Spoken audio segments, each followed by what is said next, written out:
Everyone, welcome back to another episode of Garden State Growing. I'm not going to do too much today. It is quite an overcast day, and me and my wife had probably too good of a time last night hanging out. The only thing I really want to run you through is I have my seed potatoes. Now, if you've been watching my channel, you know that I put the grocery store potatoes that has sprouted eyes. I had placed them in my Home Depot buckets, and I am going to show you an update in a picture and how I'm going to treat them a little bit later on in this video. But for right now, the only thing I want to do is show off these seed potatoes that I got from Wood Prairie Farms. See if I can hold that up for you. I've been buying my seed potatoes from them for a while now. They are a Maine family company, and by what I mean by Maine, I mean the state of Maine. So they do carry a lot of colder weather potato seeds, seed potatoes that grow really well for my climate. So I have a plethora of different species of potatoes that I could pick out when I order from them. All right, so these are the Russian banana. And if you go back and you look at the episode where I planted my grocery store potatoes, I did show you guys this these seed potatoes that I got, and when I showed them to you, the eyes on them were just beany little eyes. So what I want to do now is chit these potatoes, but these potatoes are so small, I don't know if I'm going to be able to. Now, chitting a potato is a process of cutting the potatoes up so they grow more plants. Now, the only rules I really follow is when I do cut a potato, I like to see that it has at least 2 eyes on each piece. So I'm going to cut this one down here like this because I've got these 2 eyes, I've got this eye, and then a bunch of other smaller eyes. So I'm going to cut it, and then I'm going to take it and I'm going to dip it in some ash from my barbecue. Now, this is hardwood ash. It's not the baguettes that they sell. It's got all the chemicals and lighter fluid in it. That's not it. This is just lump whole charcoal.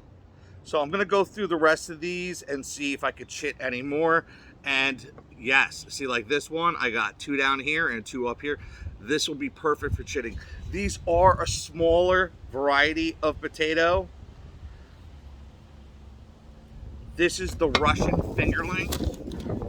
It's getting a little windy out here, guys. Sorry about that.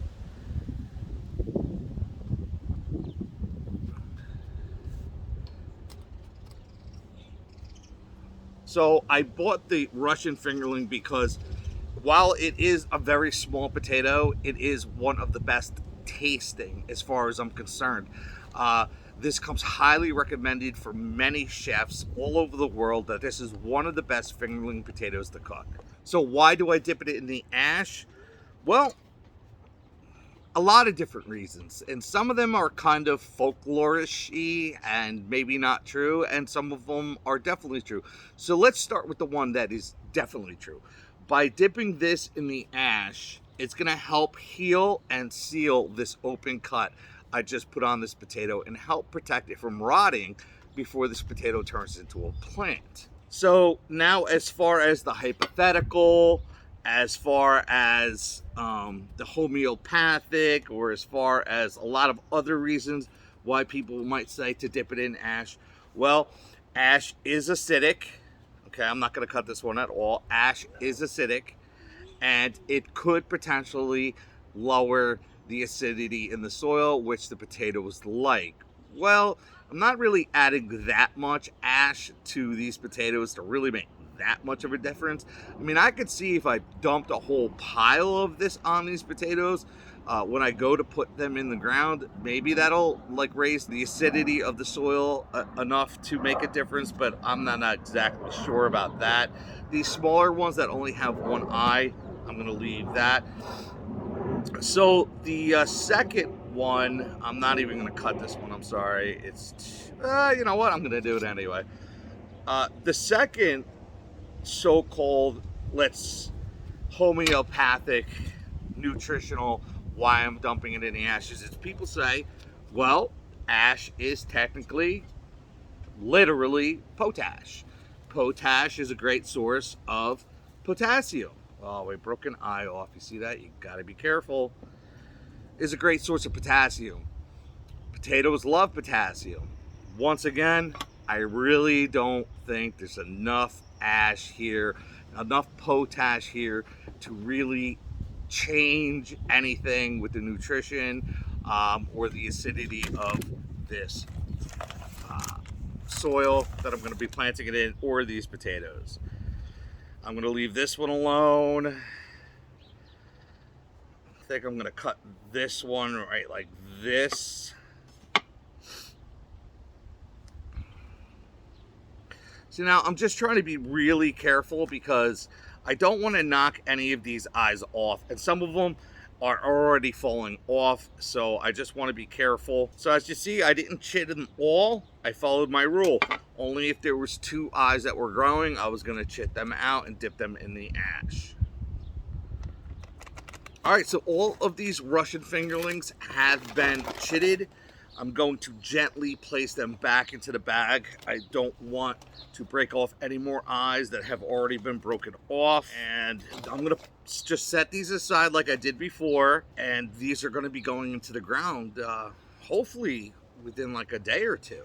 I just want you to take a quick look at the potatoes that I did chit. And as you can see, it doesn't really matter the size of the potato that you have left.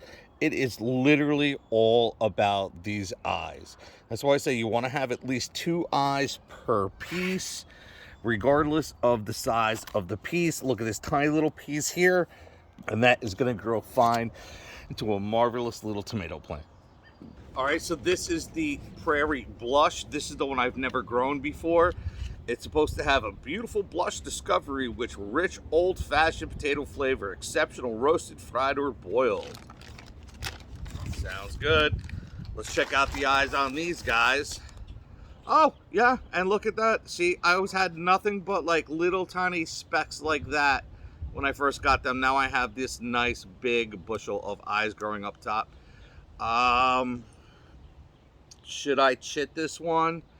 I definitely think I'm going to, because I have this nice up here, and then this nice one here, and then a whole bunch of other small ones. So I'm going to just cut it right down the middle there. And that's it. I'm going to dip it in the ash.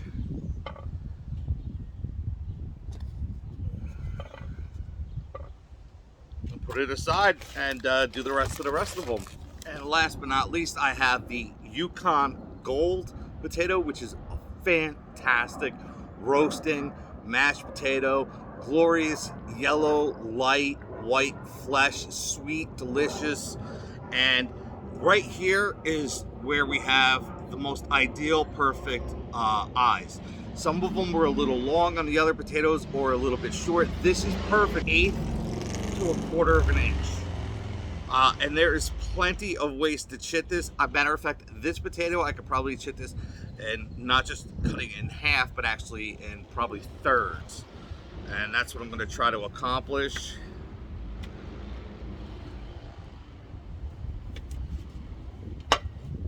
And that's what I did. I've got at least 2 eyes on each piece, so I'm happy.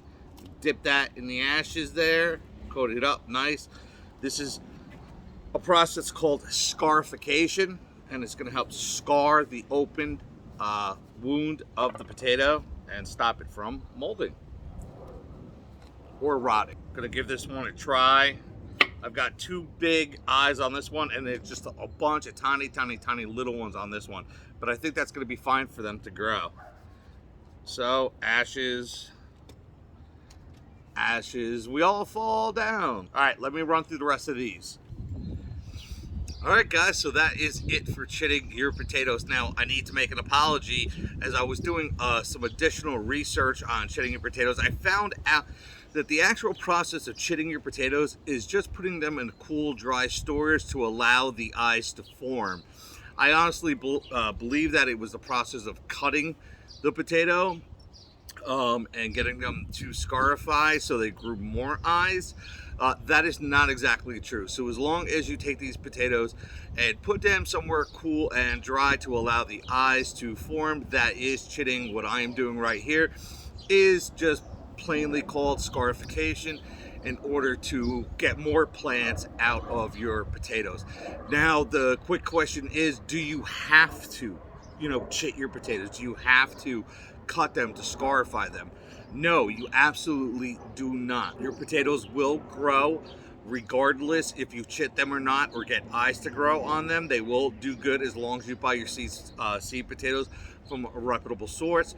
What I am trying to do here by chitting them and growing eyes on it is trying to get a jump start on the season, trying to get a couple extra days or weeks out of the season. So instead of maybe 110 or 120 days, I can probably get these potatoes in maybe 90 to 100 days. We will see. So the other reason why I cut my potatoes with having at least 2 eyes on each piece of the cut potato, regardless of the size of the cut potato, is the eyes I'm looking for. The reason why I do that is, do you have to do that? No, you don't. But if you don't, what you wind up doing is you wind up having like 1 to 2 large potato plants that put out a lot of smaller potatoes. That's not exactly what I'm going for. What I would like to do is have a lot of different potato plants that I could spread out more evenly in my garden and allow that one plant to concentrate on fewer potatoes that get to a bigger size. So that's the whole reason why I did that. So before I go and shut down this video, I just wanted to bring you in and show you the potatoes that I got from the supermarket that all my research said don't even bother trying to plant. But after I saw the root I grow on these potatoes from the supermarket, I said I've got to give them a shot. So let me bring one of these buckets up and I'm going to show you the next stage in taking care of these potatoes in buckets. Real quick, I just want to show you how beautiful these potato plants in these buckets are growing. They said do not grow these potatoes, they will not grow. I disagree completely.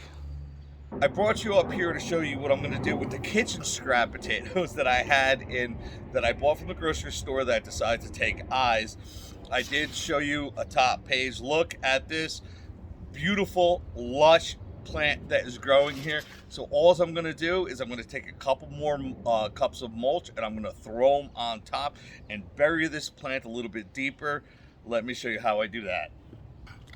All right, so all I'm going to do to take care of this plant is I have some cups of some potting soil that I have left over from last year, and I'm going to take this down and I'm going to just build it up.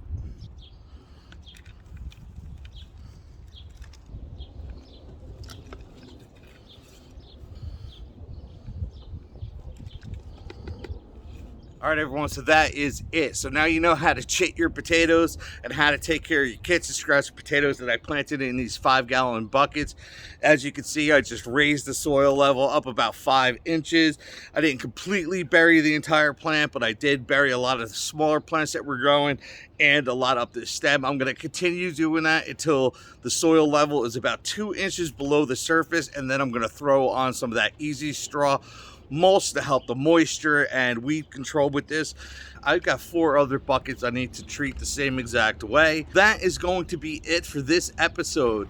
I hope you enjoyed this content. I hope you enjoyed learning how to chit your potatoes. Don't forget to hit that like button, that share button, that notification bell, ring your ding ding, and I will see you on the next episode. If you want to know how these potatoes turn out in the end, you're going to have to subscribe. That's just it. I'm telling you, this is it. I love you. Have a great evening.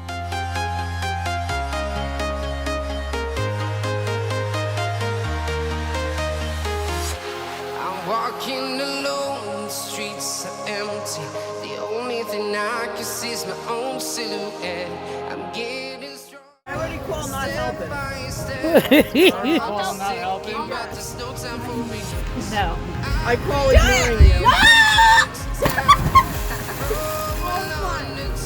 I've been all around.